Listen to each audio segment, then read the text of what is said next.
Hey guys, welcome to another episode of this series called Rebuilding Your Team. As we're back with the NFL and on the NFC North as we rebuild the Minnesota Vikings. When I was planning on this recording, they went ahead and signed Kevin O'Connell. He's a great coaching option, don't get me wrong, but I would have gone to another direction with a more offensive-minded coach. This team has been owned by Rodgers and has been far from winning the division in the last few years. And before the Lions and Bears finish their rebuild and the Rodgers Packers do their sellout, we need to jump and start competing. Before the offseason, the Vikings already moved on from Barr and Richardson, clearing over $10 million of the cap, but we still need to get under this cap. As always, all stats are from Football Reference, all ratings are from Pro Football Focus, and all contracts are from Spotrac. As always, we will start with our 5-step plan, as we're always summarize what we're going to focus on this offseason. The first step will be to improve the cornerback. As I said, we're over the cap. So the Vikings already let Peterson go, and Dudler is not a cornerback one, so we need one there. The second step will be to upgrade the tight end position. Avery Smith has not been great, so we need someone to help this already playmaker-loaded offense. The third step will be to replace Barr, as at the beginning of the season the Vikings decided to let go of this long-time outside linebacker, so we need someone that can play there. The fourth step would be to get a reliable kicker. The Vikings are kicker choking. Is there a better story in the NFL? Our kicker is leaving, so we need a reliable one. And finally, to get under the cap. We entered the offseason $14 million over the cap, so we need to get under it to be able to make some moves and to be able to draft players. We're starting free agency with a trade as we're searching a place to unload Hunter's contract. He's rumored to be out of Minnesota, but if we cut him, we will have some death cap, so we will capitalize on his value, and we're sending him to Baltimore that desperately needs some pass rushers to help their D. We're also giving them our third rounder from this year to get their first rounder. Baltimore has the cap space and have a roster that needs to win now, so this makes sense for both of us. As I said, we need a better tight end, so we're getting CJ Uzomah. Right now, it looks like he should stay in Cincinnati, but as they address their offensive line and will need to pay Burrow and the young wide receivers, I don't think they will get him because he deserves to get paid. In 2021, he had a 62 PFF rating. That is not bad, but it's not great. He had 49 catches in 62 targets and got 5 touchdowns and almost 500 yards.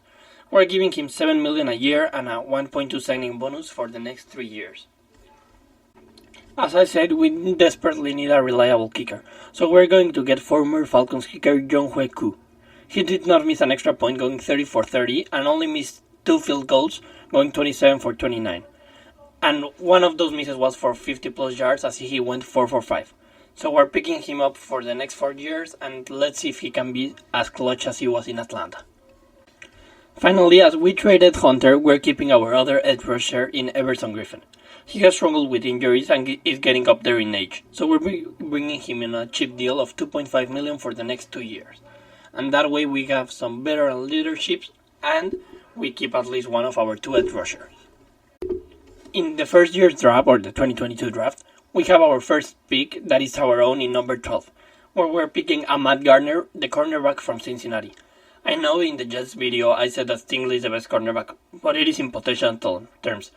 As we are in a better spot than them, we are going for the cornerback that is better right now, and that is Ahmad Gardner.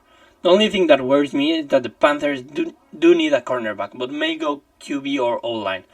So it is not bad to think that Ahmad Gardner can fall to us in 12th. Next, with the pick we got for the Ravens, we are going for Utah's linebacker Devin Lloyd. If the Vikings don't trade for another first round, he's my best choice for them. But as Hunter is worth a first rounder and by need of cap space, he works for us. He is a great linebacker that can play inside or outside where we want him. He will play next to Hendricks. We all know how dominant he was in Utah and he tackled almost everyone that went near him. Now, in the second day of the draft, we're going for huge offensive tackle in Bernard Ryman. He is great in both pass and run protection, as he can also play on both sides of the line. He will help us move O'Neal inside the right guard and we can plug him in right tackle.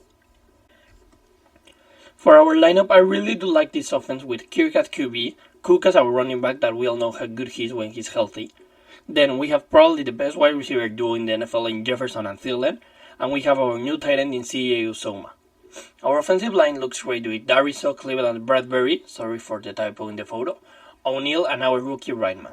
This offense looks great, but the only thing that worries me is that it can only go as far as Kirk Cousins takes us. As for our defensive line is not bad, but it's not great. And that is mostly a topic of our defense except the linebacker core, when we have Lloyd, Kendricks, and Surratt. And our secondary has Gardner, Dantzler, Metellus, and Smith. It is not bad, but as I said, it's not great. That's how our defense looks like. It may be average, sometimes we will allow 35 points and sometimes 10, but we have to go improving it. As we head to the second season of this video, we only have one goal. Be a team good enough to win it all, or at least content. That's why for the first step, we need a QB. Finally, primetime Kirk is out of his awful contract, so we need to get someone new as a QB.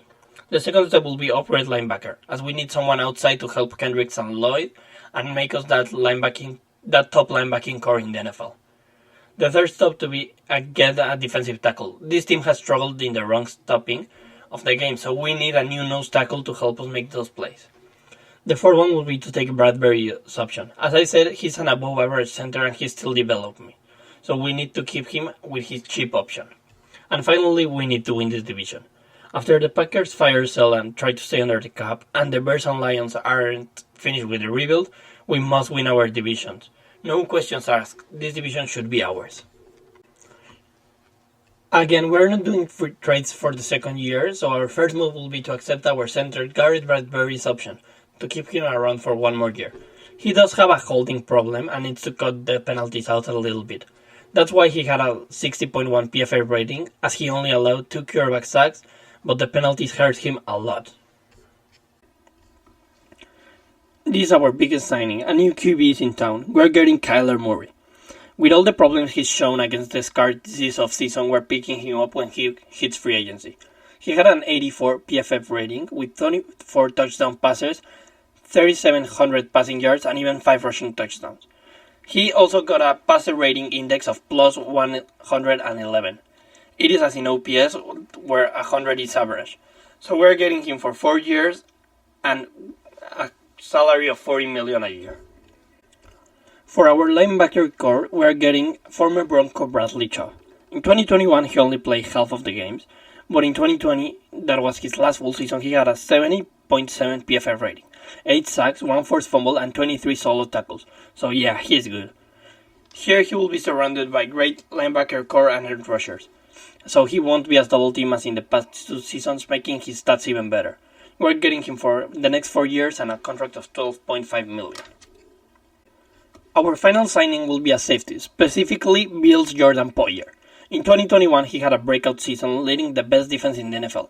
He had a 78.2 PFF rating, led the league in interceptions with 5, allowed only 13 receptions in 27 targets, and even got 3 sacks. He was all over the field, so we are getting him for only 2 years as he is getting up there in age, and we will pay him $10 million a year. In the 2023 draft, I think we are projected between the 15 and 25 pick, so we are getting that needed nose tackle in Alabama's Byron Young. He's 6'3" and almost 300 pounds. He specializes in run stopping, but he even got 2 sacks and 8 QB hits. He got 7.5 tackles for loss and 33 total tackles. As the position is not that valued in the draft, he won't be a top 10 even if he's a top 10 talent. So we could land him a little bit later in the first round of the draft. For our lineup, this offensive unit is loaded with playmakers, as we have Murray, Cook, Jefferson, Thielen, and Uzomah. Any one of these 5 players can score a touchdown any moment. The offensive line stayed the same as last year with Dariso, Cleveland, Bradbury, O'Neal, and Ryman. This team looks like they could score 31 points per game, and that will be low. Our defense took a massive leap in the 3 levels. Our defensive line now has Griffin, Pierce, Tomlinson, and Jones, with Byron Young to mix packages and help us blitz and stop the run. Our linebacking core looks good with Lloyd, Kendricks, and Chubb. And finally, the secondary has Dantzler, Gardner in cornerbacks, with a great safety combo of Poyer and Smith, giving us turnovers and stopping the big plays. I really like this team. Well, there you have it, my Minnesota Vikings rebuild plan. This team looks loaded, especially in the offensive side of the ball. We should comfortably win the North and make a good play of running, especially in the final year. Let me know what you guys think of this team, and also what team would you like next. Thanks for watching, and see you next time.